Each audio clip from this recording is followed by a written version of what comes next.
rise to the top ranks of your company and essentially fulfill every goal that you have. None of these goals, whether it's with work, whether it's with family, whether it's with a relationship, whether it's with making money, none of these goals are attainable without health.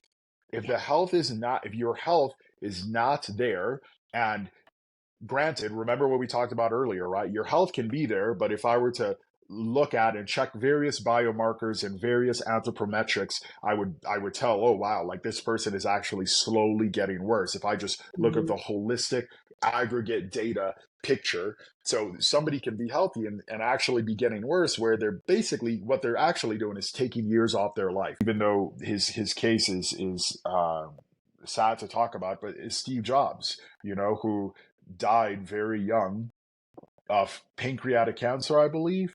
And Mhm. when you back up and you look at that, Steve Jobs was quoted, not verbatim, but was quoted as saying that he would literally give all his fortune away at the end of his life simply for health and simply to be able to continue to live. Right, like my lifespan, and more importantly my health span, and you know this, Radia, but one's health span is the proportion of their life that they experience in a completely healthy fashion. And I think that once you expose yourself to the realities of death and the realities of sickness, and you don't shy away from it, you all too often will start to realize, hey, I need to make better decisions on a day-to-day basis, because none of these things that I want, right, whether it's vocational aspirations, or whether it's relationship aspirations or monetary aspirations, none of these